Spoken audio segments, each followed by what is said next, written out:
Bom, no vídeo de hoje quero falar aqui sobre o técnico Pepa, sendo agora de forma oficial anunciado em um novo clube que eu quero comentar aqui com vocês, falar um pouco também sobre o técnico que deixou o Cruzeiro, até falar um pouco sobre o dia a dia no Cruzeiro, no geral nem falou ruim, mal do Cruzeiro, nada nesse sentido, até que se você for analisar friamente, das últimas demissões que o Cruzeiro teve, eu diria que essa do Pepa foi a mais tranquila, podemos dizer assim, tanto por parte da torcida como o treinador, não estava aquele clima totalmente hostil, longe disso, e nem o técnico louco para deixar o Cruzeiro, muito pelo contrário, ele até tinha uma expectativa de continuar um tempo maior na Raposa. Além disso, tem também atualizações da partida contra o América, com o Cruzeiro tendo uma receita bem relevante, porém com os gastos maiores, tá? Com o Mineirão, que acaba diminuindo um pouco o lucro do Cruzeiro por parte da bilheteria e o desempenho do Cruzeiro nos últimos 11 meses sem vencer no Mineirão, tá? Tudo bem, não foram muitos jogos, mas o Cruzeiro já acumula um tempo bem grande sem vencer na sua casa. E isso já era de se esperar. Desde aquele início ali do Campeonato Mineiro, quando o Cruzeiro ficava mandando seus jogos, cada jogo em um estádio, né? Isso eu não gosto nada mesmo, e agora surge esse efeito no decorrer da temporada.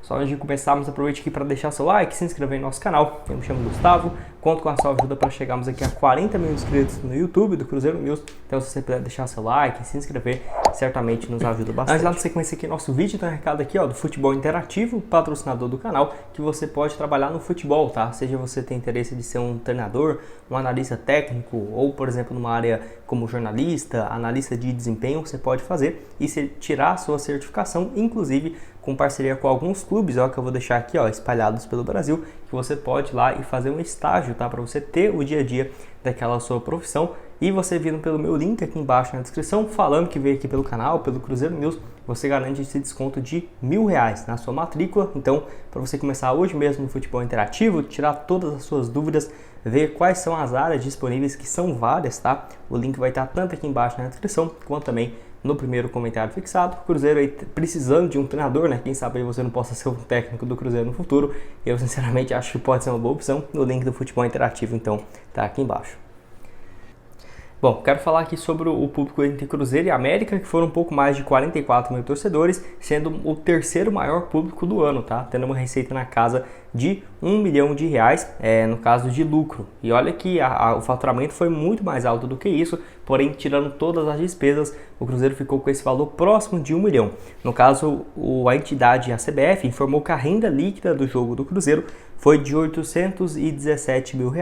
No borderô da CBF, o Cruzeiro disse que pagou mais de R$340 mil ao Mineirão pela utilização do espaço e também, só para você ver, o tamanho que é podemos dizer assim, da parte que fica com a receita com o Mineirão. E olha que o Cruzeiro já fez um acordo com a Minas Arena, nem é o pior dos cenários como já foi há um tempo atrás. Enfim, esse valor então de quase R$1 milhão nos cofres do Cruzeiro é certamente bem importante, sendo esse terceiro maior público da temporada, atrás apenas dos jogos contra o Fluminense, que foi o maior do ano, com 51 mil torcedores, quase 52 mil torcedores naquele duelo. No duelo contra o Botafogo, que foi bem parecido, tá? Contra o Botafogo foi 44.729 torcedores, e no duelo contra o América, 44.279. São aí os três maiores públicos do ano. E o quarto lugar na derrota para o Grêmio em casa também na Copa do Brasil, com mais de 41 mil torcedores. Quero saber a sua opinião aqui embaixo, o que você acha desses números até aqui. Certamente eu vejo que o Cruzeiro, não sei, se fizesse algum tipo de promoção ou algo nesse sentido, dava assim para colocar os jogos com pelo menos essa faixa de 44, 45 mil. Os ingressos para esse jogo contra o América não tava baratinho, viu? Não mesmo. Só que eu acho que dá sim, daqui pro final do ano, o Cruzeiro tendo algumas partidas em casa, chegar a um público próximo de 58, 60 mil torcedores. Eu vou estar no Mineirão no dia 19, que era o duelo contra o Bahia, na época quando eu tinha comprado. Mudou, agora vai ser Cruzeiro e Flamengo. É bom por conta do espetáculo, mas aí é difícil para ver se vai conseguir ingresso, Eu acho que sim, ainda mais sendo sócio torcedor, mas com certeza bem mais salgado. E sinceramente acho que nesses próximos jogos do Cruzeiro deve bater essa meta aí de, quem sabe, mais de 50 mil, 60 mil, que até aqui 50 mil foi apenas nesse duelo contra o Fluminense. Bom, quero falar agora então sobre o técnico Pepa, que foi anunciado de forma oficial como novo comandante do Al Ahly lá do Catar. Acho que é isso aí a pronúncia da equipe, que eu já tinha trago então algumas semanas que ele tinha essas conversas com a equipe lá do Catar e estava quase tudo pronto para ser anunciado como um novo técnico, que ele postou então nas suas redes sociais. esse acerto, né, com a equipe e muitos torcedores do Cruzeiro, até mesmo desejando boa sorte para ele e tudo mais, depois dessa passagem bem razoável pelo Cruzeiro, para não dizer o mínimo, né? É aquela coisa, o desempenho dentro de campo não era ruim, o Cruzeiro não era um time, por exemplo, desorganizado, que não sabia jogar, não sabia criar, não, mas pouco objetivo e os números foram bem baixos, né? Em 25 jogos teve 7 vitórias apenas, com 8 derrotas e 9 empates. Foram muitos empates nessa passagem do Pepa pelo Cruzeiro, que na minha opinião foi o maior motivo dele ser demitido. A questão das derrotas não eram tão altas, só que esse tanto de empate um atrás do outro, jogos em casa, jogos importantes, que o Cruzeiro criava mais e não marcava, aí acho que foi meio que esgotando, né, a paciência da torcida, que não foi algo que começou a acontecer no meio do trabalho do Pepa, não. Desde o início o Cruzeiro já dava esses sinais. Não era um time que criava pouco, mas não tinha essa objetividade, né, de marcar os gols e tudo mais. Então, certamente, o Pepa, no geral, foi caindo bastante de desempenho.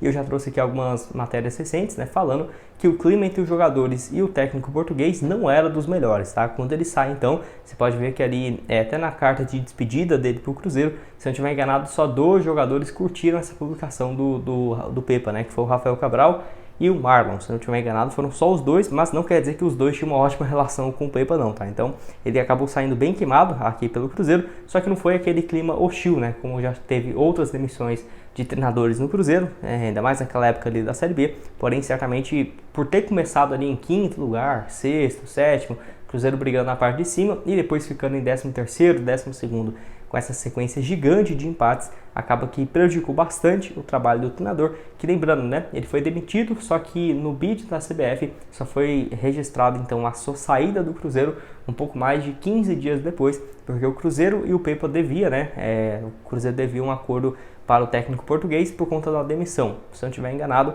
um valor assim, próximo do que ele recebia durante 3 meses a 4 meses. Então não seria um valor tão alto, mas o Cruzeiro estava tentando fazer esse pagamento parcelado para não ter que pagar à vista e acabou chegando a um acordo com o técnico português, que na sua saída falou bem, né, do Cruzeiro, do dia a dia e que esperava continuar mais. Enfim, acabou não dando muito certo essa passagem do português. Não ficaria surpreso se para o ano que vem o Cruzeiro, mesmo agora tendo o Zé Ricardo, trocar de treinador e manter algum técnico brasileiro depois de não ter dado certo até aqui, né, com o europeu.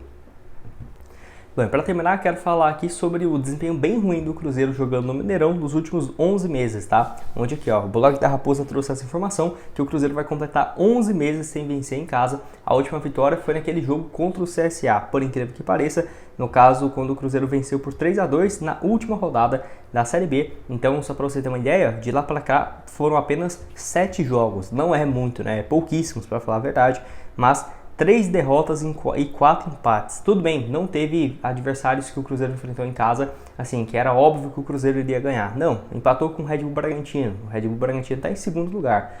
Aí teve aquele jogo contra o Corinthians, que eu acho que era o mais viável para vencer. Teve outros jogos, por exemplo, contra o Grêmio na Copa do Brasil, que não era fácil. Contra o Fluminense também no Campeonato Brasileiro. Enfim, eu diria que nesse último agora contra o América, que era a grande chance do Cruzeiro ter vencido e não aconteceu. Aí foi uma decepção muito grande, né? Porque o Cruzeiro tinha tudo para vencer. Por quê? Enfrentando o time da parte de baixo, não vinha de uma sequência ótima, mas venceu do Santos fora, ganhou, jogou bem contra o Fluminense, perdeu por 1-0, mas não foi uma partida terrível do Cruzeiro, enfim. Aí, com o apoio da torcida, o Cruzeiro com essa pressão para vencer em casa não conseguiu e agora acumula então esses 7 jogos sem vencer no ano, nos últimos 11 meses, né? Que é um desempenho também, um número baixíssimo de jogos pelo Cruzeiro já ter iniciado a temporada sem jogar no Mineirão. Certamente fez muita diferença. Vale lembrar também que os próximos jogos do Cruzeiro em casa, na minha opinião, não tem partida fácil não, viu? Por quê? No próximo compromisso em casa, dia 19 contra o Flamengo, jogo difícil. Aí depois dia 25 contra o Bahia, Bahia está na parte de baixo também, jogo direto. Dia 4 de novembro contra o Internacional. Dia 8 de novembro contra o Vasco da Gama. Depois ele então contra o Atlético Paranaense, dia 25 de novembro. E o último dia 3 de dezembro contra o Palmeiras. Então jogos bem difíceis. Acho que dá sim para vencer, pelo menos dessa sequência de 5 jogos, se não estiver enganado. Dá para o Cruzeiro vencer uns 2. Acho que se fosse para eu chutar, venceria o Bahia, o Vasco e empataria com o Internacional. Acho que próximo é isso. O Internacional também não vive um bom momento, até briga na parte de baixo da tabela, mas está focado na Libertadores. Enfim, quero saber o que você tem a dizer desses próximos compromissos do Cruzeiro. Pode deixar a sua opinião aqui embaixo. Bom, esse foi o vídeo, espero que tenham gostado. Não esqueça de deixar seu like, se inscrever em nosso canal, ajudar a gente a chegar aqui, ó, 40 mil inscritos no YouTube. O link do Futebol Interativo vai estar aqui embaixo na descrição e nos vemos aí então numa próxima. Valeu!